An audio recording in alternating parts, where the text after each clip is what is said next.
Bismillahirrahmanirrahim.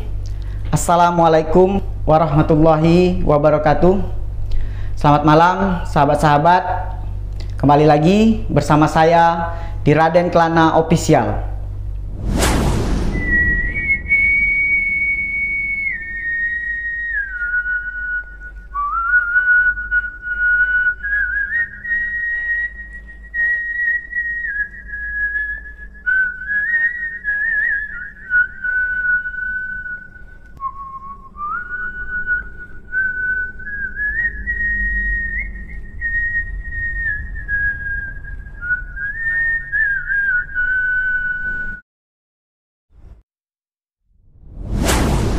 Di video saya kali ini, saya akan membagikan satu cerita tentang ilmu kebatinan. Mungkin ilmu ini beda dengan ilmu-ilmu yang lain yang pernah saya sampaikan kepada sahabat-sahabat, di mana ilmu ini digolongkan dengan ilmu hitam atau ilmu yang memang seseorang yang mengamalkan ilmu ini banyak melakukan kejahatan. Ilmu ini juga terkenal yang berasal dari Sumatera Barat atau Padang. Ilmu ini adalah ilmu pasu mayit dan ilmu pasu bumi. Untuk mengetahui lebih lanjut lagi tentang apa itu ilmu pasu mayit dan apa itu ilmu pasu bumi, tonton video saya sampai selesai.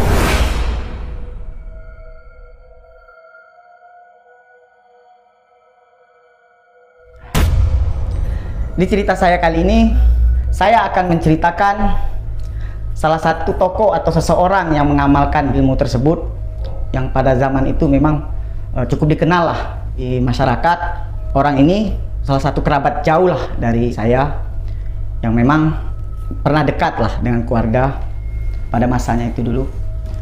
Dan orang ini terkenal dengan nama julukannya adalah Mamak Buyung 12. Nah, di sini ada yang unik dari Mamak Buyung 12 ini adalah di akhir nama Mamak Buyung 12 ini, mengapa dia digelar atau dia diberi julukan dengan akhir nama itu 12 itu. Ada kisah di balik nama 12 itu, yaitu kisah dari Mak Buyung ini adalah memiliki 12 istri. Nah, dalam bahasa Padang pun mama itu adalah panggilan untuk paman, dan buyung itu adalah julukan ataupun gelar untuk anak laki-laki. Mamak Buyung 12 ini memang terkenal dengan ilmu pasunya, terus terkenal dengan banyak istrinya. Penasaran kan sahabat-sahabat tentang sosok dari Mamak Buyung 12 ini dan ke-12 istrinya? Penasaran dengan ilmu yang dimiliki oleh Mamak Buyung 12 ini, yaitu ilmu pasu mayitnya dan ilmu pasu buminya? Pada video kali ini saya akan membagikan cerita pengalaman ini, dimana pada tahun 2006 itu saya masih bisa bertemu langsung dan bertanya langsung kepada Mamak Buyung 12 itu. Jadi berawal lah dari rasa penasaran dengan cerita yang terdengar dari orang-orang dulu itu tentang salah satu ilmu yang unik, dan memang ilmu ini memang punya kelebihan lah dari ilmu-ilmu yang lain itu, yaitu salah satunya adalah ilmu pasu mayit dan pasu bumi itu. Nah, kemudian saya bertanyalah kepada bapak saya, orang tua saya, Bapak Raden Jailani. Bertanyalah saya tentang ilmu tersebut, dan bapak saya pun menjawab, ya memang ada ilmu itu, dan ada orang yang memang memakai ilmu itu yang terkenal lah dulu, dan orang itu juga kenal lah sama keluarga kita, ya boleh dikatakan kerabat jauh lah gitu. Oh, ada ya Pak? Di mana Pak orang itu sekarang? Nah, mungkin nanti kita cari tahu dulu di mana dia sekarang. Soalnya semasa dulu dia sempat pulang ke Padang, kemudian hilang kabar. Ya insya Allah mudah-mudahan kita masih bisa berjumpa dengan beliau. Beliau adalah salah satu ya tokoh ataupun orang yang memang mengamalkan ilmu tersebut, sempat terkenal lah, atau sempat dikenal orang. Dan ilmu itu juga kata bapak jangan pernah dipelajari gitu kan.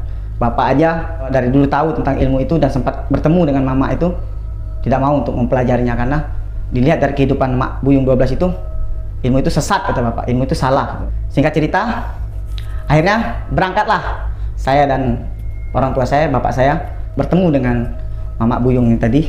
Nah, sampailah kita ke rumahnya dengan perjalanan dari Jambi ke Padang, dan alhamdulillah memang Allah masih mengizinkan kita untuk bertemu dengan Mamak Buyung ini. Tapi di sini terlihat kondisi Mamak ini memprihatinkan lah, dengan umur yang sudah lanjut itu, dengan keadaan yang tubuhnya itu lumpuh udah hampir 10 tahun, dan diasuh atau dirawat lah dengan istrinya. Kita ngobrol lah dengan Mak Buyung tadi. Begitu nyampe saya bertanya lah kepada Mak Buyung tadi, Mak, saya ingin bertanya tentang salah satu ilmu yang dulu katanya Mama Buyung pernah amalkan. Penasaran nih Pak, Mak, mengapa Mak nama Mama ini dibilang Mama Buyung 12? Di situ mulailah dia mengingat cerita di zamannya dulu, di masanya dulu. Tapi di sini walaupun dengan kondisi yang sudah ya bisa kita katakan lanjut usia lah, sekitar umur 80-an, tapi daya ingat dari Mama Buyung ini memang tidak pernah hilang ataupun lupa. Memorinya tentang kisah-kisah yang lama itu masih terekam di otaknya. Nah, cuma dengan keadaan yang lumpuh itulah yang membuat keterbatasan Mama ini tidak bisa berbuat banyak gitu kan. Dia hanya duduk dengan diganjal bantal gitu kan. Nah, mulailah dia bercerita. Begini Den, sekitar tahun 60-an lah kata gitu kan. Mama ini berniatlah untuk merantau. Nah, di sini Mama Buyung ini adalah anak yatim piatu yang diasuh oleh pamannya hingga dewasa. Nah, di sini Mama Buyung ini memang dibekalilah oleh pamannya itu dengan ilmu kanuragan dan ilmu kebatinan untuk agar Mama Buyung ini bisa merantau mencari kehidupan di negeri orang. Nah, di sini juga masyarakat Minangkabau atau masyarakat Sumatera Barat itu atau Padang itu apabila memiliki anak laki-laki yang sudah dewasa, kebanyakan mereka menganjurkan untuk mengadu hidupnya, mengadu nasibnya itu di rantau orang. Mama Buyung tadi berniatlah untuk merantau ke Jambi dan diizinkanlah oleh pamannya. Cuman di sini pamannya mengingatkan kepada Mak Buyung agar pintar-pintarlah menjaga diri di rantau orang. Gunakan ilmu ini apabila memang dibutuhkan. Jangan menggunakan ilmu ini untuk kesombongan dan untuk kejahatan. Kamu ingatlah pesan dari saya. Nah, berangkatlah Mama Buyung ini ke Jambi. Setelah sampai Mama Buyung ini ke Jambi, Mama Buyung ini hiduplah sebatang kara, tidak punya sanak ataupun keluarga. Di sini Mama Buyung ini cuma membawa tekad dan keyakinan dalam dirinya bahwa dia bisa berhasil di Jambi ini. Sedangkan di zaman itu memang kehidupan di Jambi ini keras. Boleh dikatakan di tahun-tahun itu memang kalau menurut cerita Mak Buyung dan cerita-cerita dari orang-orang tua dulu memang kehidupan Jambi itu keras. Kerasnya memang apabila seseorang itu tidak memiliki kemampuan di bidang ekonomi ataupun di bidang pengetahuan, maka akan sulit untuk bisa maju ataupun bisa berkembang. Seseorang itu harus memiliki keahlian lain, yaitu ilmu kanuragan dan ilmu kebatinan. Karena dengan itulah bisa untuk bertahan ataupun bisa untuk maju di Jambi pada masa itu. Mama Buyung ini tadi begitu sampai ke Jambi di satu daerah itu mulailah dia mencari tahu di mana tempat dia bisa untuk menyambung hidupnya lah, mencari nafkah di Jambi ini. Awalnya Mak Buyung ini tidak sampai berpikiran untuk menggunakan ilmu yang diamalkannya itu untuk melakukan satu kejahatan, tapi dengan berusaha kemana, kesana kemari untuk mencari pekerjaan yang tetap untuk bisa menyambung hidupnya di Jambi ini. Di sini Mak Buyung ini selalu diremehkan, selalu direndahkan oleh orang-orang, apalagi dengan dia mencoba keberuntungan hidupnya itu di pasar, di tengah keramaian. Nah, di mana di pasar itu adalah salah satu tempat pusat perekonomian masyarakat itu yang memang betul ramai dengan banyak karakter orang-orang yang berada di sana, itu menjadikan pasar itu adalah salah satu tempat penghidupan yang paling banyak gitu kan.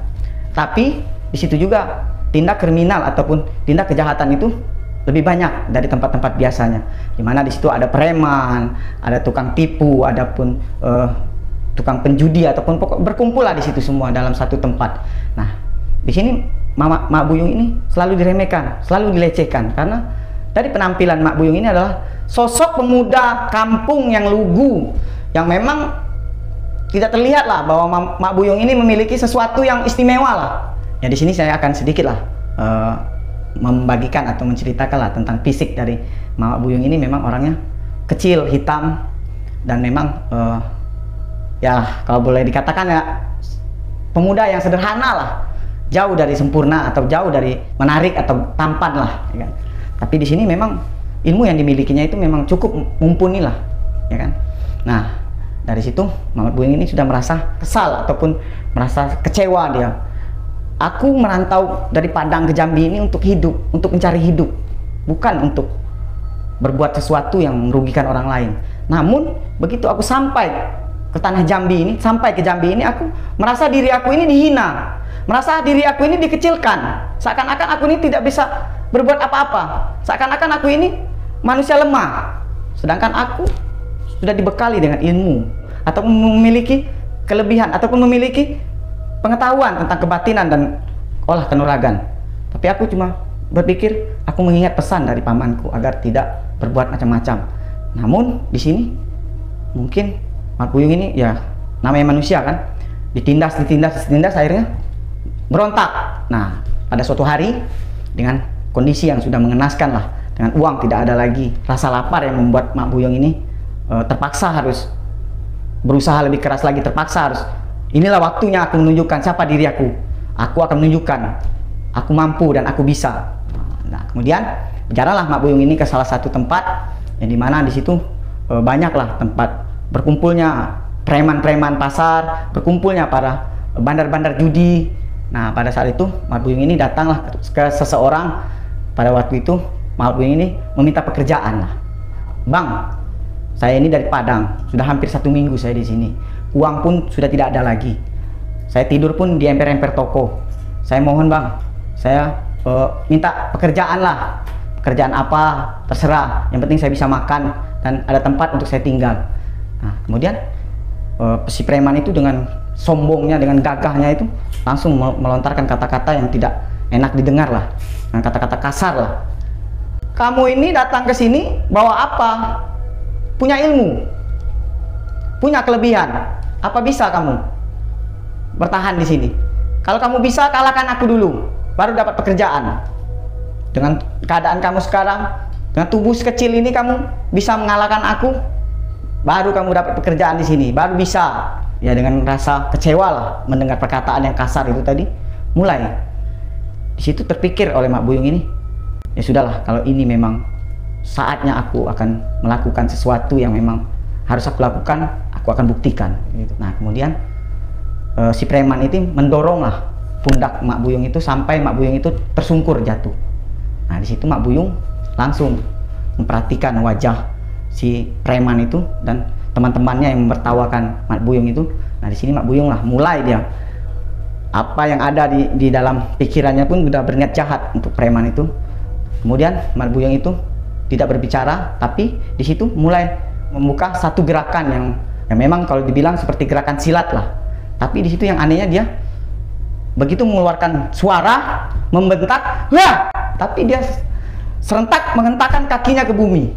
Nah, serentak itu pula lah si preman yang berada di depan Mak Buyung itu tersentak kaku dengan mata yang menjelit, lidah yang keluar, dengan keringat yang mengucur, seakan-akan si preman ini terdiam kaku, tidak bisa berbicara, tidak bisa bergerak, dengan berkeringat, dengan napas yang seakan-akan seperti orang kehilangan napas, tengah-engah lah.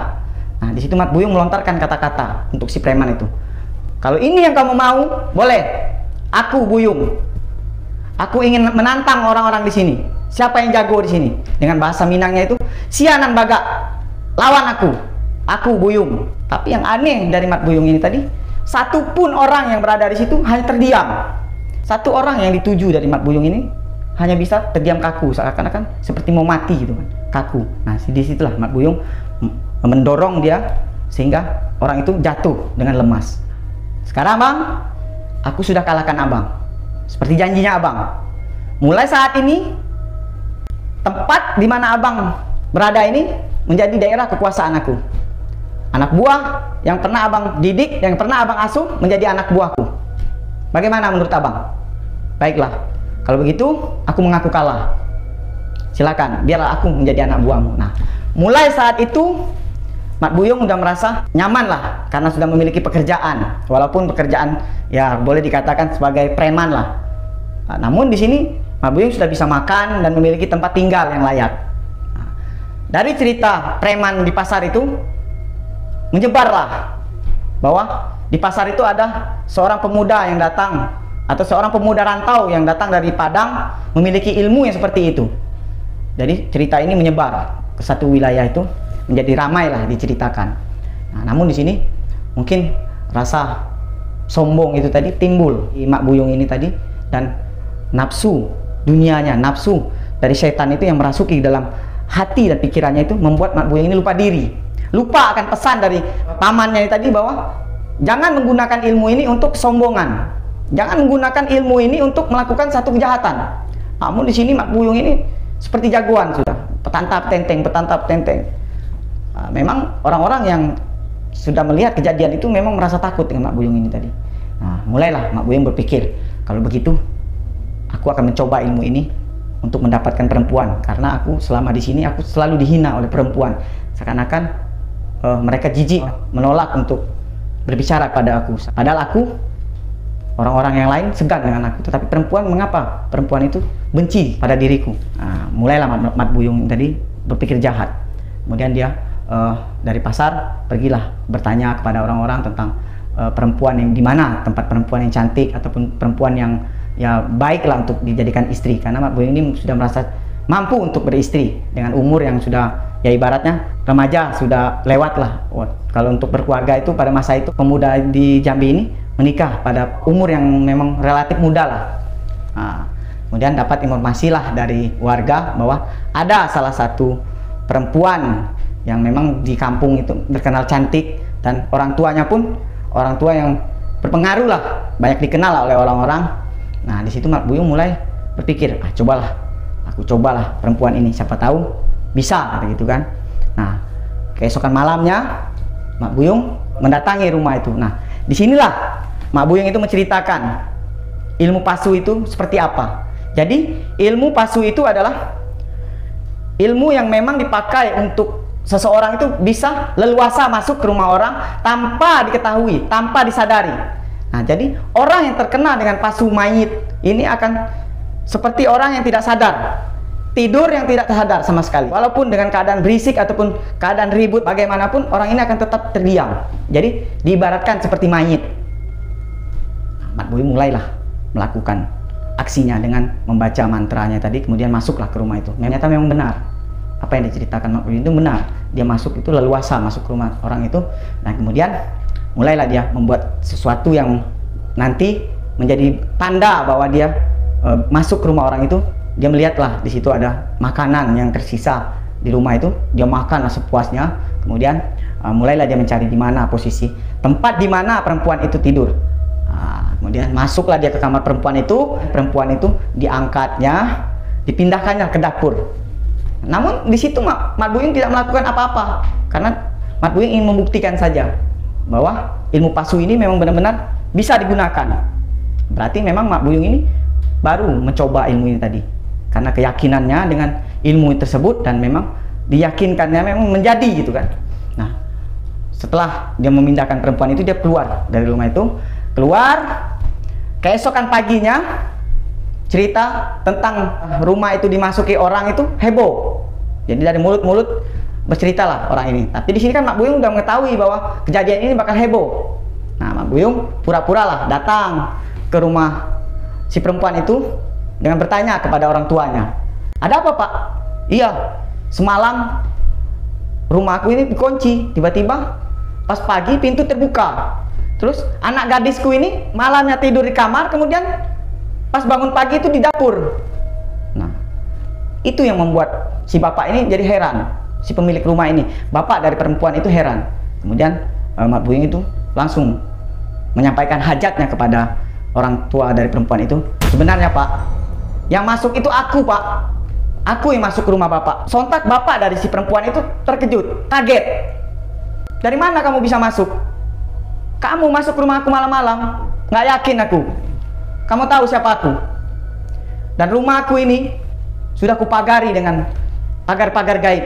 Jadi jenis ilmu apapun tidak bisa masuk ke rumahku ini. Orang tidak bakal punya niat bisa masuk ke rumahku. Tapi kenyataannya seperti itu, Pak.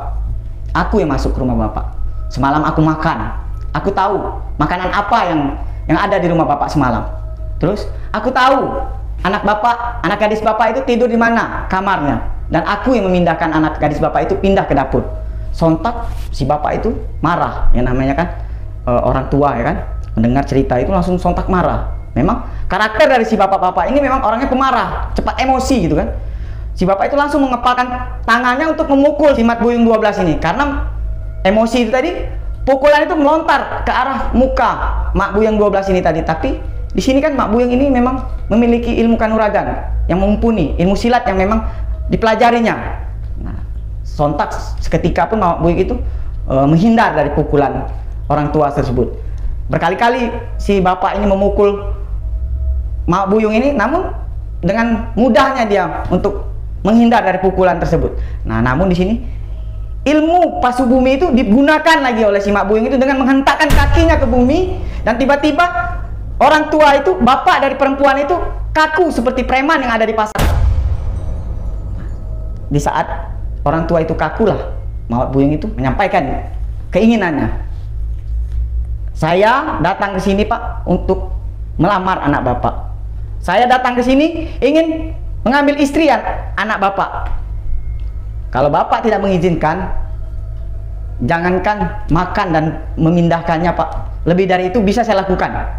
Nah, sontak si orang tua itu langsung dibukalah kunci dari pasu tersebut, dan terjatuhlah orang tua itu dengan lemas. Kemudian si bapak itu luluh, terserahlah, kalau memang itu jodohnya anak saya terima. Nah, terjadilah pernikahan pertama Mat Buyung tadi. Nah, jadi setelah paginya acara pernikahan tersebut, malam pertamanya itu tadi Mat Buyung tidurlah dengan istrinya. Tapi tiba-tiba di tengah malam itu terdengar suara teriakan dari kamar Mat Buyung ini dan anak perempuan tersebut. Teriakan itu seakan-akan histeris, seakan-akan istrinya dari Mat Buyung ini melihat sesuatu yang memang menakutkan, sampai wajah dari istri Mat Buyung ini pucat dan berbicara itu seakan sepatah-patah. Nah, seperti melihat sesuatu yang memang menakutkan. Sontak semua orang yang berada di dalam rumah itu terbangun, dan bapaknya menanyakanlah, ada apa? Apa yang terjadi? Kamu baru menikah, baru malam pertama. Si anaknya ini menceritakanlah, saya melihat harimau Pak. Suami saya itu berubah menjadi harimau. Jadi saya tidur itu di sebelah saya harimau, makanya saya takut.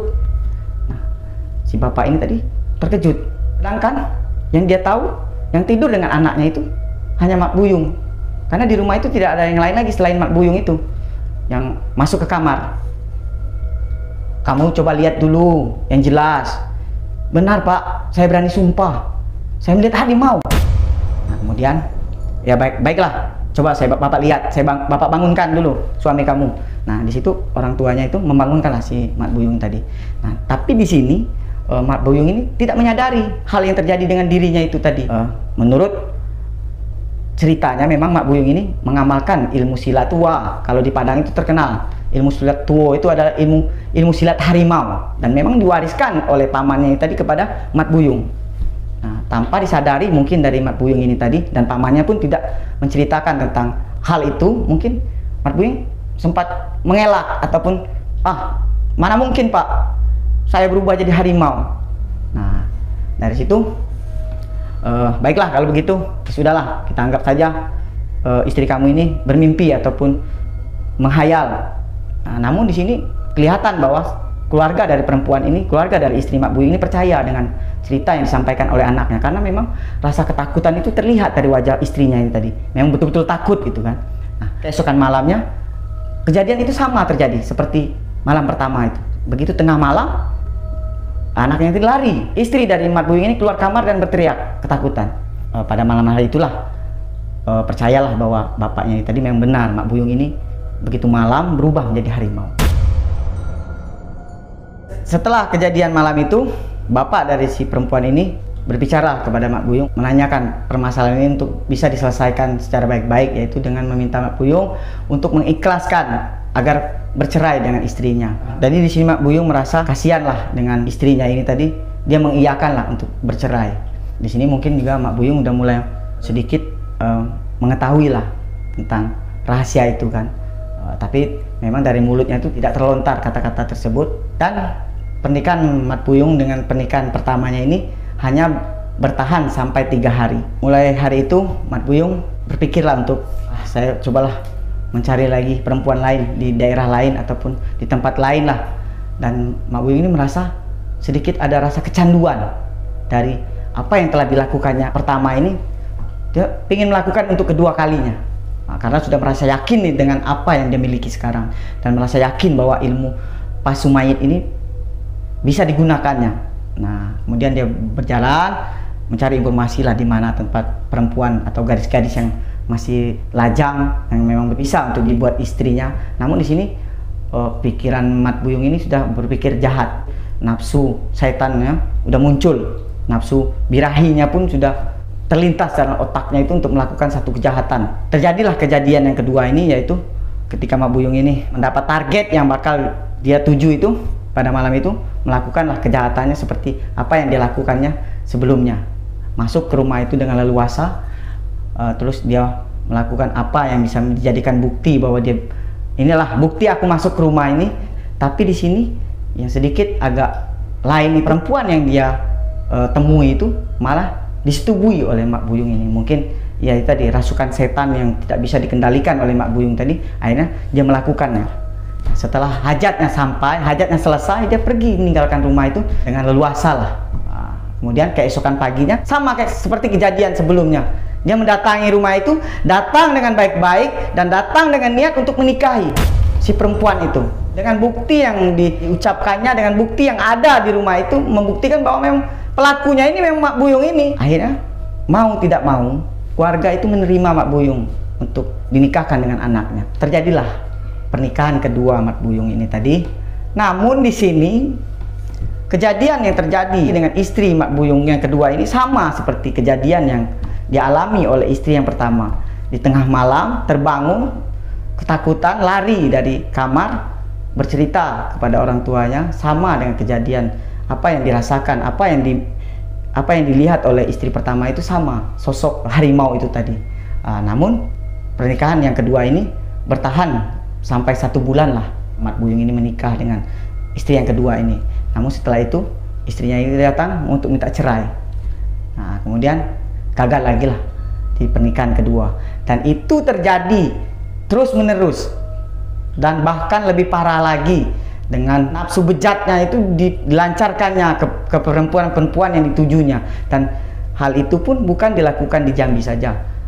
Di sini Mak Buyung setelah mendapat pekerjaan yang enak di pasar itu, Mat Buyung ini dipakai oleh cukong getah. Cukong getah itu untuk menjaga satu pabrik getah ataupun tempat produksi getah yang memang salah satu tempat paling besar lah di wilayah itu. Nah, di sini pun dia merasa kehidupan sudah mapan lah, sudah bisa untuk berkeluarga. Di zaman itu cukong itu adalah bahasa Belanda lah. Kalau zaman dulu kan lebih dikenal itu sebagai juragan ataupun bos lah. Kalau zaman sekarang itu bos. Jadi banyaklah kepercayaan yang didapat oleh Mak Buyung ini dari orang-orang berduit lah di masa itu untuk menjadikan Mak Buyung ini sebagai centeng ataupun sebagai keamanan, bodyguard. Bahkan Mat Buyung ini sering diajak oleh orang keluar dari Sumatera ini untuk berdagang pakaian, berdagang barang-barang apalah gitu kan di zaman itu. Dan setiap tempat yang dia datangi, tempat yang dia kunjungi itu dia beristri, memiliki istri. Di Jawa dia sempat menikah, kemudian dia pernah cerita dia pernah sampai ke Kalimantan, terus kemudian menikah, dan terakhir dia bilang sempat sampai ke daerah Ternate dan memiliki istri di sana. Dan tapi kejadian itu tetap terjadi seperti pernikahan pertama, kedua, dan seterusnya.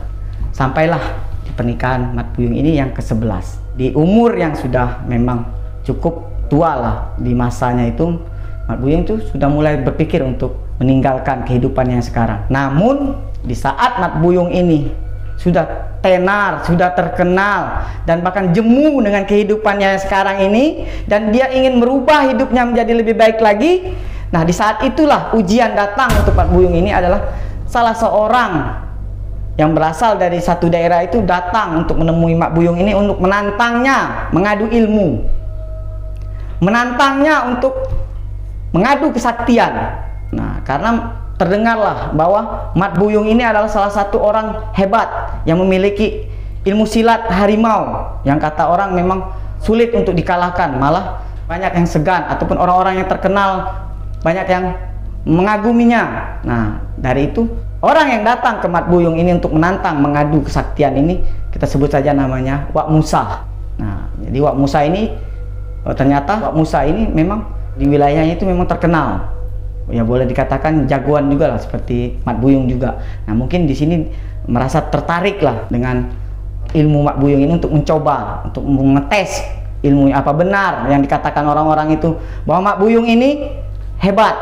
Nah, jadi di sini Mak Buyung menggambarkan bahwa sosok si Musa ini memang sosok seperti jagoan ataupun seperti pendekar yang memang betul-betul memiliki ilmu ataupun memiliki kebatinan yang hebat lah, dari perawakan yang badan yang besar tinggi dengan kumis yang melintang, dengan rambut gondrong yang memang menurut cerita dari orang-orang itu rambutnya saja tidak bisa dipotong, saking kan orang ini saktinya, saking kan dia memiliki ilmu kebal yang memang Wak Musa ini cukup dikenal lah di kalangannya, dan juga mendirikan salah satu padepokan perguruan silat. Nah, di sini dia memang ingin mencoba ngetes. Nah, di Jambi ini memang seperti itu. Di zaman-zaman itu diceritakan oleh Mak Buyung 12, diceritakan dulu oleh orang sebelumnya juga seperti itu. Di sini akhirnya Wak Musa dan Mak Buyung 12 ini bertemu di satu tempat yang memang tidak disengaja pertemuan mereka itu terjadi. Tapi di sini yang lucunya tadi, begitu mereka saling bertatapan itu, si Musa ini seakan-akan mentertawai Mak Buyung ini. Ini yang namanya Buyung itu. Ini yang namanya Mak Buyung yang terkenal itu, yang katanya hebat, yang punya ilmu harimau, yang katanya punya ilmu pasu. Aku sama sekali tidak gentar kalau melihat sosok seperti kamu ini. Sosok hitam, kecil. Tidak cocok kamu terkenal, ataupun tidak pantas kamu ini dianggap jagoan, atau tidak pantas kamu ini dibilang pendekar. Oke lah kalau gitu. Di sini aku memberi pilihan untuk kamu. Jika kamu bisa mengalahkan aku akan berguru kepadamu. Tetapi ingat, kalau aku bisa mengalahkan kamu, tolong pergi dari Jambi ini, pergi dari wilayahku ini, karena aku tidak menyukai orang seperti kamu. Nah, di sini Mak Buyung sedikit tersenyum lah, tersenyum dengan membalas kata-kata yang halus lah. Baiklah, kalau begitu maunya kamu. Ini kamu yang minta. Ibarat kalau dalam bahasa itu, kamu jual aku belilah. Kalau bahasa sekarang itu, nah di situ mundurlah si Wak Musa ini dan si Mak Buyung ini beberapa langkah, dan mereka mulailah dengan satu gerakan masing-masing lah untuk bertarung seperti layaknya seorang pendekar yang bertarung. Mengeluarkanlah keahlian masing-masing, mengeluarkanlah kemampuan masing-masing. Namun di sini memang Mak Buyung 12 ini memang dalam keadaan tersesak, dalam keadaan terdesak dengan serangan-serangan yang bertubi-tubi datang kepada Mak Buyung ini. Memang Mak Buyung ini seperti kewalahan. Nah, di situ mulailah Mak Buyung ini menggunakan ilmu pasu buminya itu tadi, dengan menghentakkan kakinya ke bumi itu. Tiba-tiba si Wak Musa ini jatuh kaku seperti orang-orang sebelumnya itu. Nah, ternyata masih diberi kesempatan Mak Buyung ini untuk melakukan pasu buminya tadi. Tapi sebenarnya memang hal itu memang telah diketahui oleh Wak Musa ini, apa yang bakal dilakukan oleh si Mak Buyung 12 ini, yaitu dengan menghentakkan kakinya. Dia sudah tahu. Nah, di sini si Wak Musa ini ya mungkin dengan sombongnya tadi, dengan angkuhnya tadi, dengan meremehkan kemampuan dari cerita orang tentang ilmu pasu bumi ini tadi, seakan merasa bahwa ilmu itu tidak berpengaruh dengan dirinya.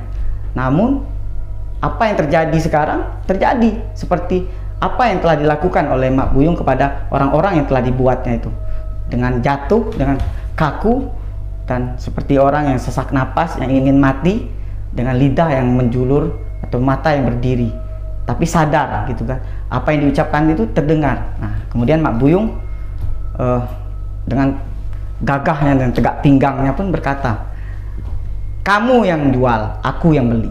Sekarang kamu berhasil aku kalahkan.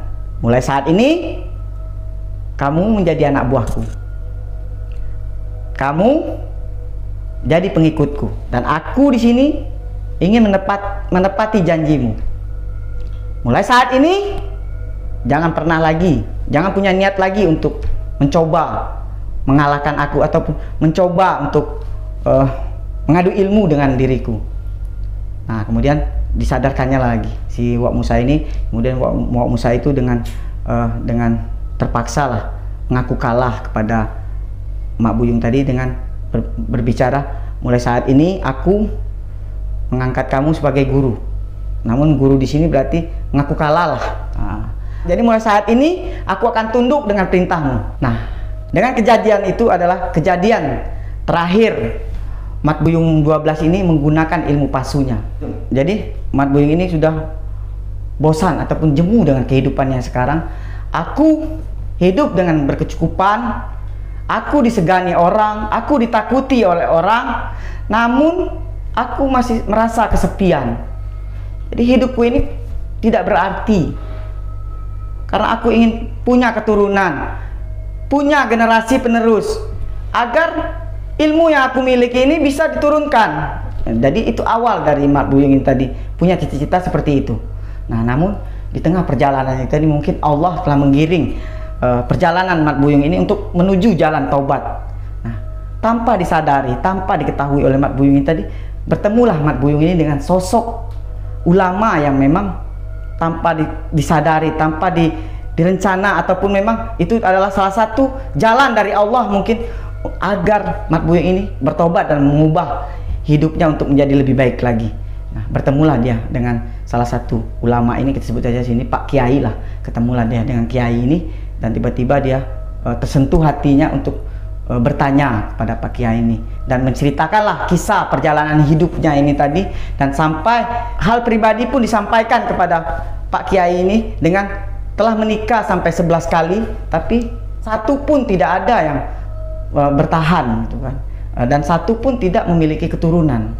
Nah, Pak Kiai itu tadi mulailah menasihati dengan pelan-pelan lah, mengajarkan kepada Mat Buyung ini untuk mengingatkannya lagi tentang siapa Tuhanmu dan tentang agama Islam ini.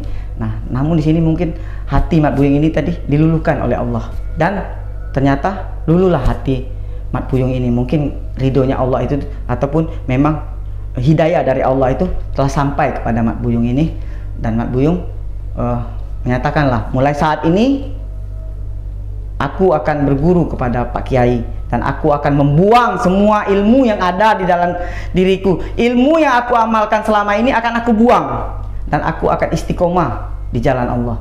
Nah, mulai saat itu seringlah Mat Buyung 12 ini datang menemui Pak Kiai itu untuk belajar tentang agama, belajar tentang Islam, belajar tentang Al-Quran, mengaji, dan semuanya itu dipelajarinya, dan semuanya itu didapat dari Pak Kiai ini. Nah, mungkin Allah telah membuka pintu hatinya tadi dengan jalan taubat tersebut. Kemudian Pak Kiai ini tadi memberi saran lah pada Mat Buyung 12 untuk menikah lagi. Nah, namun di sini Mat Buyung bingung. Aku dulu punya istri, mendapatkan istri dengan cara ilmu. Sekarang aku tidak memiliki ilmu. Bagaimana aku bisa mendapatkan perempuan? Jadi aku cuma percaya dengan ilmu yang aku miliki itu bisa mendapatkan perempuan. Tapi kalau dengan aku tidak memiliki ilmu itu, aku merasa tidak akan bisa aku mendapatkan perempuan, apalagi perempuan yang baik-baik gitu kan. Nah, namun di sini Pak Kiai ini memberi solusi bahwa dia punya kenalan kerabat dekatnya itu memiliki anak perempuan yang memang sudah cukup umur untuk menikah, dan memang agama dari perempuan ini baik, cukup baik lah. Jadi seakan-akan Pak Kiai ini menjodohkan Mak Buyung dengan perempuan ini agar Mak Buyung ini menjadi lebih baik ataupun lebih istiqomah dalam agamanya, karena bisa saling memberi pelajaran atau saling mengingatkan lah, karena istrinya tadi banyak mengetahui tentang agama lah. Nah, jadi apa berpikir lagi, Mat Buyung langsung mengatakan, iya kalau begitu Pak, kalau memang dia mau untuk menikah dengan saya terima Pak. Mungkin dalam pemikiran perempuan ini bahwa tidak mungkin Pak Kiai ini mengenalkan orang yang salah untuk menjadikan dia sebagai suami dari teman kerabatnya kan. Nah, di situ terjadilah pernikahan yang ke-12 kali. Nah, disinilah nama Mak Buyung ini lengkaplah menjadi Mak Buyung 12. Nah, di situ mulai orang mengenal Mak Buyung ini dengan Mak Buyung 12. Tapi perubahan yang terjadi dengan Mak Buyung ini memang perubahan yang drastis terjadi. Yang dulu orang mengenal Mak Buyung ini adalah sosok Mak Buyung yang memiliki banyak istri, dan sosok Mak Buyung yang hidup di lembah hitam lah, hidup di tengah kehidupan yang keras. Dan sekarang orang mengenal Mak Buyung dengan pernikahan yang ke-12 ini sangat berbeda. Di sini Mak Buyung memang berubah menjadi 100% perubahan yang terjadi dengan Mak Buyung ini, dengan ya mungkin hidayah itu tadi memang betul-betul sampai kepada Mak Buyung ini, dan dari hatinya pun ingin berubah. Jadi istiqomah dalam agama, istiqomah dalam perbuatan baik itu terlihat jelas dari Mak Buyung ini. Jadi singkat cerita di sini, Mak Buyung menjalanilah kehidupan dengan pernikahan yang ke-12 ini dengan kehidupan yang normal seperti orang-orang pada umumnya. Dan memang ya mungkin ujian itu mulai datang lah ketika pernikahan itu berjalan 1 tahun. Di pernikahan tersebut tiba-tiba Mak Buyung ini mengalami musibah, yaitu ketika bangun dari tidurnya itu separuh dari organ tubuhnya itu tidak bisa digerakkan alias lumpuh. Jadi memang disitulah Allah menguji Mak Buyung ini dengan penyakit yang dideritanya, yang tidak bisa melakukan apa-apa selain berbicara dan makan. Itu pun dibantu oleh istrinya. Allah mempertemukan Mak Buyung ini tadi dengan sosok perempuan yang betul-betul sosok perempuan yang soleha, sosok perempuan yang memang seperti didatangkan Allah untuk menemani sisa dari hidup Mak Buyung ini untuk menuju ke jalan yang benar. Nah, di situ mungkin Mak Buyung juga menyadari bahwa apa yang terjadi dengan dirinya sekarang ini adalah azab ataupun karma dari perbuatan yang telah dilakukannya sebelumnya. Nah, dengan itu dia tidak menyesali apa yang terjadi dengan dirinya. Di sini malah timbul keyakinannya bahwa bersyukur pada Allah. Ya Allah, aku bersyukur Engkau memberikan aku ujian seperti ini. Disinilah tempat ataupun saatnya aku untuk bertobat, untuk menghapus dosa-dosa yang pernah aku buat sebelumnya. Dan aku bersyukur Engkau datangkan sosok perempuan yang memang betul-betul menjadi teman, menemani aku untuk perjalanan sisa dalam hidupku ini untuk menuju jalan yang benar. Pertemuan di tahun 2006 itu adalah pertemuan lah terakhir antara saya dengan Mak Buyung ini. Di situ pun banyak pesan-pesan yang disampaikan oleh Mak Buyung tentang ingat, jangan salah dalam menuntut ilmu. Banyak ilmu itu yang bisa membawa kita ke dalam kesesatan. Contoh Mama, untung Allah itu masih sayang pada Mama, dengan Mama diberi hidayah untuk bisa bertobat, dan Allah kasih hadiah kepada Mama dengan istri yang soleha, istri yang sanggup menemani Mama selama 10 tahun Mama seperti ini.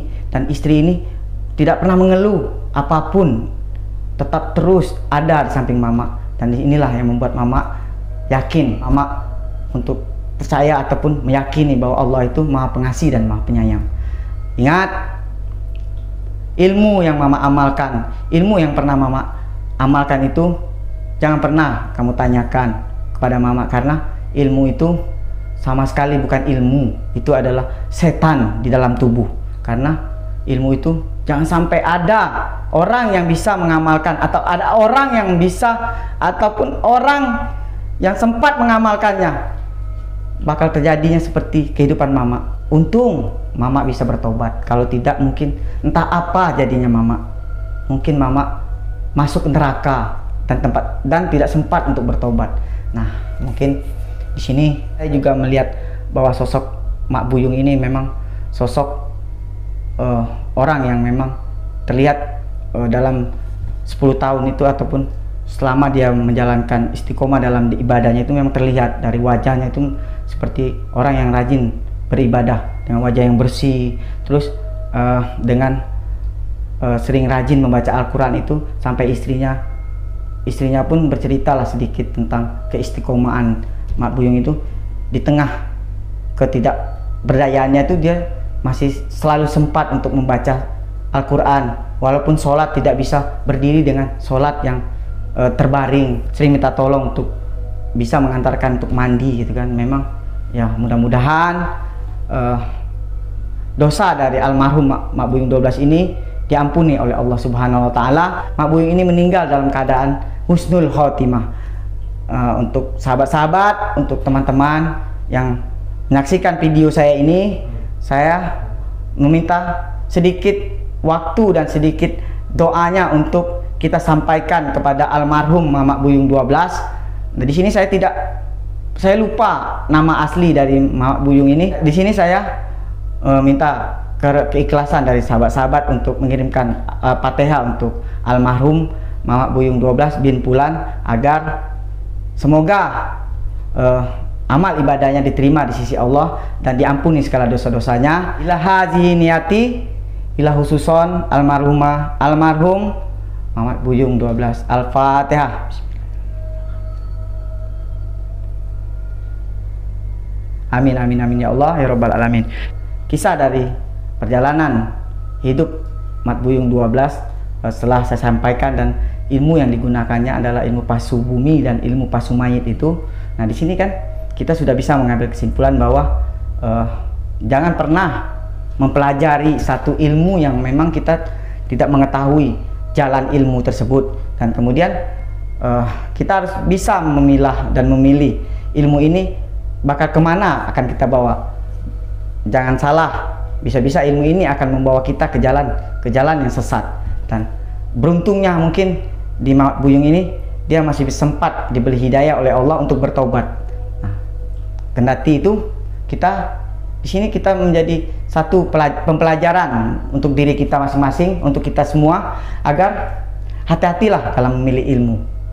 Dan Mamat Buyung 12 ini berasal dari Sumatera Barat. Nah, mungkin sahabat-sahabat, di sini saya akan sedikit mengulik ataupun mengorek lah tentang sejarah lah, bisa kita katakan, tapi sejarah singkat lah. Mengapa orang Sumatera Barat itu atau orang Padang itu dekat dengan orang Jambi? Nah, caranya adalah putri dari kerajaan Minangkabau itu, yaitu yang bernama Putri Selaras Pinangmasa ini menikah dengan ulama yang datang dari Turki itu, yang menyebarkan agama Islam. Yang masuk pertama kali ke tanah Sumatera ini adalah ke Padang atau Sumatera Barat, dan bertemulah dengan Putri Selaras Pinangmasa. Putri dari Pagaruyung itu, yaitu yang bernama Putri Selaras Pinangmasa ini, menikah dengan ulama yang datang dari Turki, yang menyebarkan agama Islam pertama kali di tanah Sumatera. Sampai di tanah Sumatera pertama kali adalah di Sumatera Barat. Disitulah agama Islam itu menjadi kuat di Sumatera Barat pertama kalinya. Nah, kemudian ulama yang dari Turki ini berganti nama menjadi yang terkenal dengan nama Datuk Paduka Berhalo. Nah, dari hasil pernikahan antara Datuk Paduka Berhalo dan Putri Selaras Pinangmasa ini, lahirlah salah satu raja Jambi, yaitu Rangkayo Hitam. Dan Rangkayo Hitam ini adalah salah satu raja Jambi yang terkenal. Itulah silsilah keturunan itu sampailah ke silsilah keturunan saya. Nah, mungkin hanya itulah sedikit yang bisa saya sampaikan mengapa hubungan antara orang Sumatera Barat dan Jambi itu dekat. Banyak kesamaan antara mereka karena memang serumpun, kata orang Jambi itu bilang satu keturunan. Nah, mungkin sahabat-sahabat bisa mengambil hikmah ataupun pelajaran dari apa yang saya sampaikan pada video saya kali ini. Ambil baiknya, buang jeleknya. Mungkin kehilapan yang banyak datang dari saya, dan kebenaran hanya selalu milik Allah. Akhirul kalam, wabillahi taufik walhidayah. Wassalamualaikum warahmatullahi wabarakatuh.